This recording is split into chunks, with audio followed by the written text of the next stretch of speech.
میں نیت کرتا ہوں 2 رکعت نماز عید الفطر کی 6 زائد تکبیروں کے ساتھ، واسطے اللہ تعالیٰ کے پیچھے اس امام کے منہ میرا خانہ کعبہ شریف کی طرف۔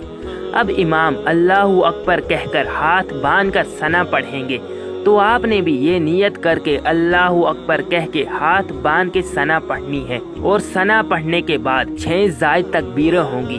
امام پہلی تکبیر کہیں گے یعنی اللہ اکبر کہیں گے تو آپ نے ہاتھ کانوں تک اٹھا کر چھوڑ دینے ہیں، ہاتھ باندھنے نہیں ہے، ہاتھ کانوں تک اٹھا کر بس نیچے چھوڑ دینے ہیں اور کچھ بھی نہیں پڑھنا۔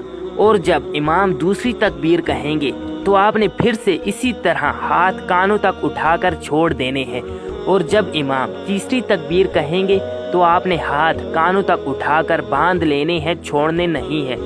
بس آپ نے صرف 2 ہی تکبیروں میں ہاتھ کانوں تک اٹھا کر چھوڑ دینے ہیں، اور تیسری تکبیر میں آپ نے ہاتھ کانوں تک اٹھا کر باندھ لینے ہیں۔ پھر امام قرات کریں گے، سورہ فاتحہ پڑھیں گے اور اس کے بعد کوئی اور سورت پڑھیں گے، رکوع کریں گے، اور جب سجدہ کریں گے تو پہلی رکعت مکمل ہو جائے گی۔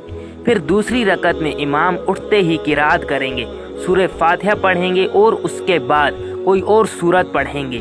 پھر اس کے بعد رکوع میں جانے سے پہلے پھر امام 3 زائد تکبیریں کہیں گے۔ آپ نے پھر سے پہلی تکبیر میں ہاتھ کانوں تک اٹھا کر چھوڑ دینے ہیں، اور دوسری تکبیر میں بھی ہاتھ کانوں تک اٹھا کر چھوڑ دینے ہیں، اور جب امام تیسری تکبیر کہیں گے تو آپ نے ہاتھ کانوں تک اٹھا کر چھوڑ دینے ہیں، ہاتھ باندھنے نہیں ہیں بلکہ کھلے چھوڑ دینے ہیں۔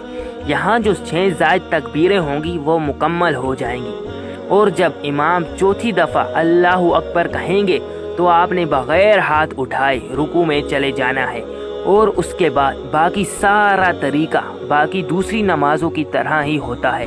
رکوع، سجدہ اور اتحیات پڑھنے کے بعد امام کے ساتھ سلام پھیر لینا ہے اور نماز مکمل کر لینی ہے۔ صرف 6 زائد تکبیروں کے علاوہ باقی سارا طریقہ دوسری نمازوں کی طرح ہی ہوتا ہے۔